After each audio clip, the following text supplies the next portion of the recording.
இந்த வீடியோவில் நம்ம எதை பற்றி பார்க்க போகிறோம்னா, புதிய ரேஷன் கார்டுக்கு எப்படி உங்கள் மொபைலை பயன்படுத்தி ஆன்லைன் மூலமாக அப்ளை செய்வது, அதற்கான ப்ரொசீஜர் என்ன என்பதை பற்றி தான் இந்த வீடியோவில் நம்ம டீட்டெயிலாக பார்க்க போகிறோம். இதற்கு பார்த்தீங்கன்னா, உங்களோட மொபைல் அல்லது லேப்டாப்பில் ஏதாவது ஒரு ப்ரௌசர் ஓப்பன் பண்ணிக்கிங்க.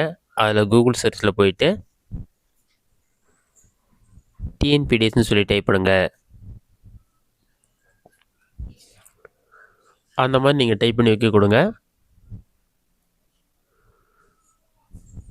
அந்த மாதிரி நீங்கள் டைப் பண்ணி வைக்க கொடுத்தீங்கன்னா ஃபஸ்ட்டு எழுதுனே tnpds.gov.in ஒரு வெப்சைட் ஷோ ஆகும். அந்த வெப்சைட்டை வந்து செலக்ட் பண்ணுங்கள்.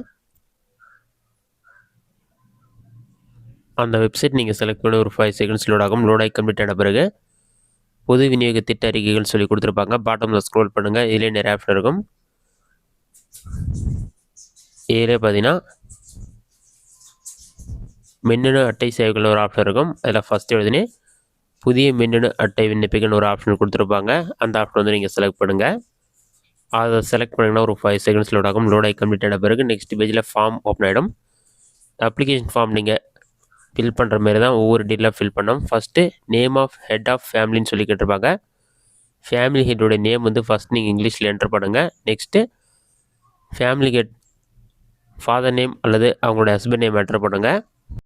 அட்ரஸ் டீட்டெயில்ஸ் வந்து என்டர் பண்ணணும். Address line 1, address line 2, address line 3 அந்த மாதிரி உங்களுடைய ஃபுல் அட்ரஸ் என்னவோ அதை வந்து கரெக்டாக என்டர் பண்ணிவிட்டு குடும்பத் தலைவருடைய பெயர் வந்து நீங்கள் ஏற்கனவே இங்கிலீஷில் என்டர் பண்ணியிருப்பீங்க. இப்போ வந்து தமிழ் கீபோர்ட் டெவலப் பண்ணி தமிழில் என்டர் பண்ணிக்கிங்க. நெக்ஸ்ட்டு அடுத்ததாக தந்தை பெயர் அல்லது கணவர் பெயரை தமிழில் என்டர் பண்ணிக்கிங்க. அடுத்து நீங்கள் ஏற்கனவே என்டர் பண்ண முகவரி விவரங்களையும் தமிழில் என்டர் பண்ணிக்கிங்க. இதிலே தமிழில் மட்டும் சொல்லி கொடுத்துருப்பாங்க. இந்த இடத்துல வந்து ரெட் கலர் ஸ்டார் இருக்கிறதுல நீங்கள் கம்பல்சரி ஃபில் பண்ணணும். தமிழில் வந்து இந்த இடத்துல நீங்கள் என்டர் பண்ணுற மாதிரி இருக்கும்.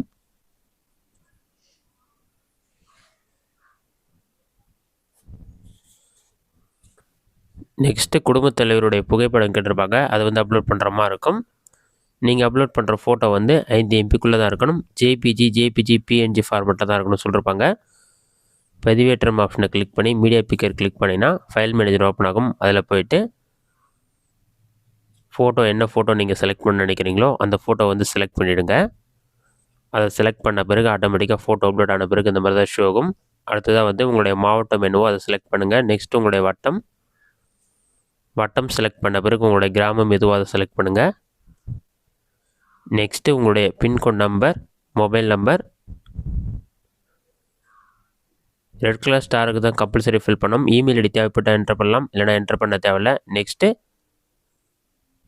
குடும்பத் தலைவருடைய விவரங்கள் சொல்லி கேட்டிருப்பாங்க. குடும்ப உறுப்பினருக்கு விவரம் கேட்டிருப்பாங்க. உறுப்பினர் சேர்க்க ஆப்ஷனை கிளிக் பண்ணி ஒவ்வொரு உறுப்பினராக ஆட் பண்ணணும். ஃபஸ்ட்டு குடும்பத் தலைவருடைய பேர் ஆட்டோமேட்டிக்காக ஷோ ஆகும். தமிழ்லையும் இருக்கும், இங்கிலீஷ்லேயும் இருக்கும். அவங்களுடைய பிறந்த தேதி என்னவோ அதை செலக்ட் பண்ணுங்கள். அடுத்ததாக பாலினம் கேட்டிருப்பாங்க. அவங்க ஆனா பெண்ணான்னு சொல்லி செலக்ட் பண்ணுங்கள். தேசிய இனம் கேட்டிருப்பாங்க.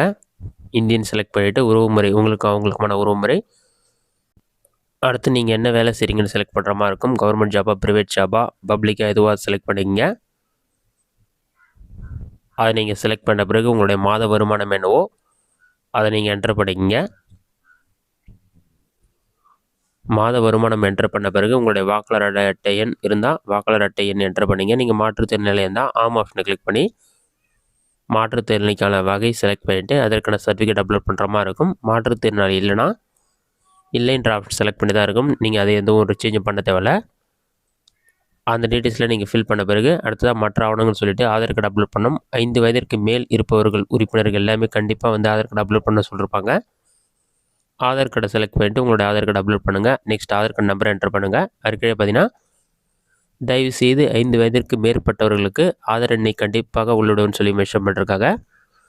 5 வயதிற்கு மேல் இருக்க குடும்ப உறுப்பினர்கள் அனைவருடைய ஆதார் கார்டும் கண்டிப்பாக நீங்கள் அப்டேட் பண்ணுற மாதிரி இருக்கும். அதுக்கே உறுப்பினர் விவரம் சேமின் ஆப்ஷன் இருக்கும். அந்த ஆப்ஷனை கிளிக் பண்ணிவிட்டு மறுபடியும் உறுப்பினரை சேர்க்கணும்னு சொல்லிவிட்டு உங்களுடைய குடும்ப உறுப்பினர்களுடைய ஒவ்வொரு பேரும் எல்லாமே என்டர் பண்ணுங்கள். என்டர் பண்ணோடனே டேப்லர் காலத்தில் உறுப்பினர் பேர் எல்லாமே சேர்ந்துடும். அதன் பிறகு அட்டை தேர்வுன்னு சொல்லி கொடுத்துருப்பாங்க. இதிலே வந்து அட்டை வகை தேர்ந்தெடுக்கணும்னு இருக்கும். அந்த ஆப்ஷனை கிளிக் பண்ணினா அட்டை வகை எல்லாமே இருக்கும். No commodity, rice, cut, sugar corn அந்த மாதிரிலாம் இருக்கும். நீங்கள் வந்து அரிசி அட்டையை வந்து செலக்ட் பண்ணிங்க. அதுக்கு தான் எல்லா பொருளும் கொடுப்பாங்க. அட்ரஸ் ப்ரூஃப் ஒரு டாக்குமெண்ட் செலக்ட் பண்ணுற மாதிரி இருக்கும். ஆதார் கார்டை செலக்ட் பண்ணி ஆதார் கார்டு அப்லோட் பண்ணிக்கங்க. அதில் அட்ரஸ் கரெக்டாக இருக்குன்னு செக் பண்ணிக்கங்க. நீங்கள் அப்லோட் பண்ணுற டாக்குமெண்ட் ஒரு MBக்குள்ளே தான் இருக்கணும். பிஎன்ஜி, ஜிஎஃப், ஜிபிஜி ஃபார்மெட்டில் தான் இருக்கணும். நெக்ஸ்ட்டு சிலிண்டர் விவரங்களும் கேட்டிருப்பாங்க. கேஸ் கனெக்ஷன் வந்து ஒரு இணைப்பு இருக்கா அல்லது 2 இணைப்பு இருக்கான்னு சொல்லி கேட்டிருப்பாங்க. ஒரு இணைப்புனா ஒன்று வந்து செலக்ட் பண்ணிவிட்டு நெக்ஸ்ட்டு என்ன கம்பெனி யூஸ் பண்ணுறீங்க, பிபிசியா, ஐஓசியா இதுவாக செலக்ட் பண்ணிங்க. அதை செலக்ட் பண்ணிவிட்டு உங்களுடைய நுகர்வோர் எண், எல்பிஜி கேஸ் சிலிண்டருக்கான கன்சியூமர் நம்பர், நிறுவனத்துடைய பெயர், எத்தனை சிலிண்டர் இருக்குது, அந்த எண்ணிக்கை 1 2 சொல்லி என்டர் பண்ணிவிட்டு டேர்ம்ஸ் அண்ட் கண்டிஷன் எல்லாமே கொடுத்துருப்பாங்க. அதெல்லாம் கிளிக் பண்ணி பதிவு செய்ய ஆப்ஷனை கிளிக் பண்ணிங்கன்னா ஒரு 5 செகண்ட்ஸ் லோட் ஆகிட்டு உங்களோட அப்ளிகேஷன் சப்மிட் ஆகிட்டு குறிப்பு எண் வரும். குறிப்பு எண் வந்து நோட் பண்ணி வச்சுங்க. அதை பயன்படுத்தி அப்ளிகேஷன் ஸ்டேட்டஸ் செக் பண்ணணும். அப்ளிகேஷன் ஸ்டேட்டஸ் நீங்கள் செக் பண்ணி பார்க்கணும்னு நினச்சிங்கன்னா மறுபடியும் டிஎன்பிடிஎஸ் வெப்சைட் ஓப்பன் பண்ணிவிட்டு பாட்டமில் ஸ்க்ரோல் பண்ணுங்கள்.